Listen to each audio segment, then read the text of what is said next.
Imagine-se caminhando pelas ruas poeirentas e vibrantes da antiga Babilônia. A cidade fervilha de vida. Os mercados estão cheios de vendedores gritando ofertas. Há camelos por todos os lados e um perfume de especiarias no ar.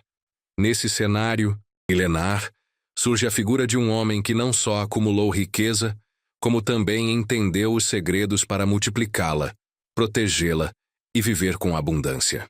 Esse homem atende pelo nome de Arcade. E se você acha que ele nasceu rico, se enganou redondamente. Ele começou como qualquer um, com as mãos vazias e o bolso mais ainda.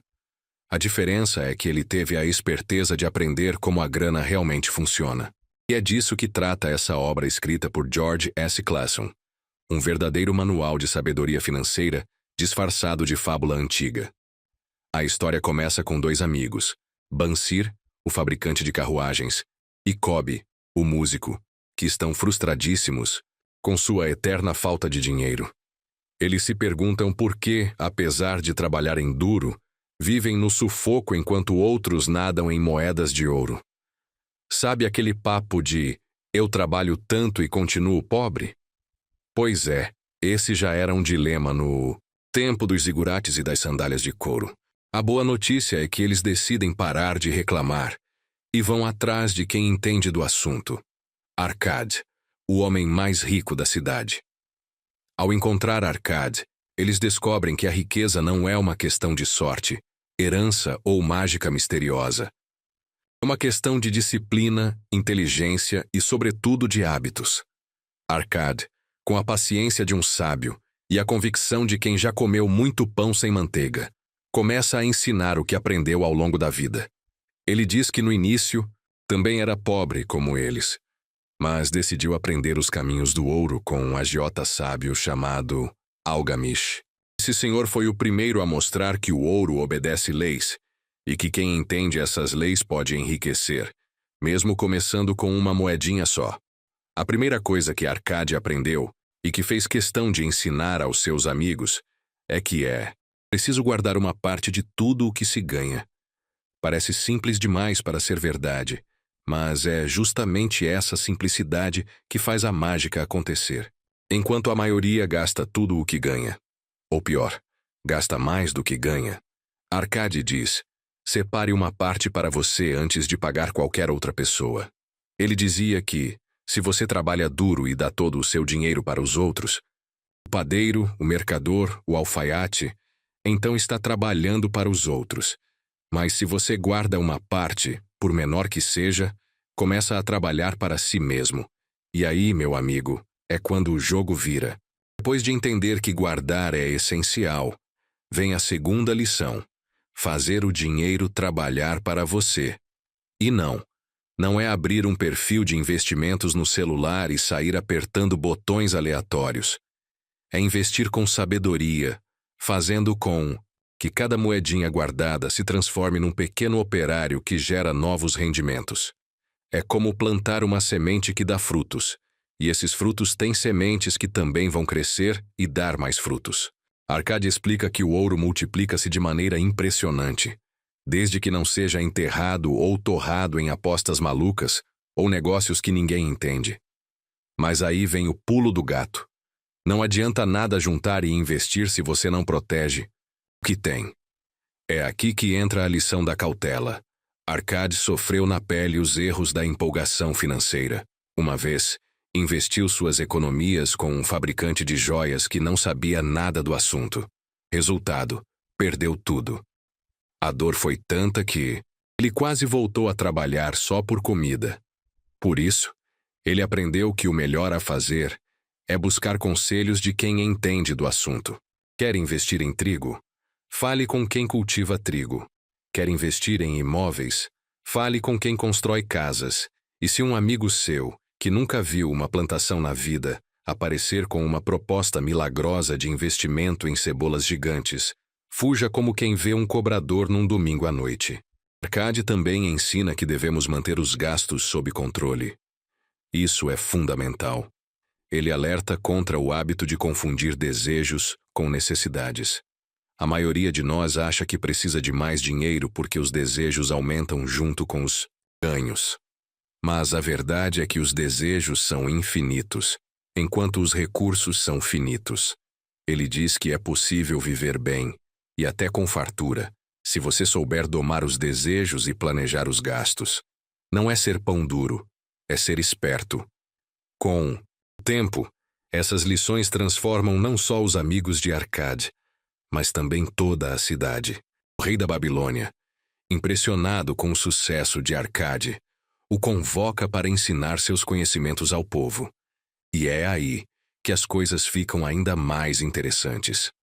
Arcade forma um grupo de aprendizes e começa a transmitir seus ensinamentos de forma prática, quase como um curso intensivo de educação financeira, versão Babilônia.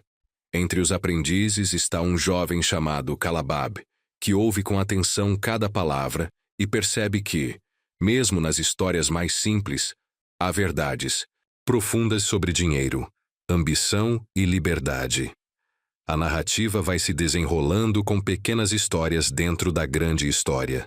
Uma das mais marcantes é a de Dabazir, o homem que caiu em desgraça por viver acima de suas posses e acabou como escravo em uma terra distante. Depois de muito sofrimento e reflexão, ele decide que vai mudar de vida. Quando retorna à Babilônia, com coragem e dignidade, começa a pagar suas dívidas aos poucos, reconquista o respeito da comunidade e encontra novamente a liberdade. A mensagem aqui é clara e poderosa. Não importa o quanto você esteja afundado, sempre é possível dar a volta por cima, desde que haja disciplina, humildade e um plano bem traçado.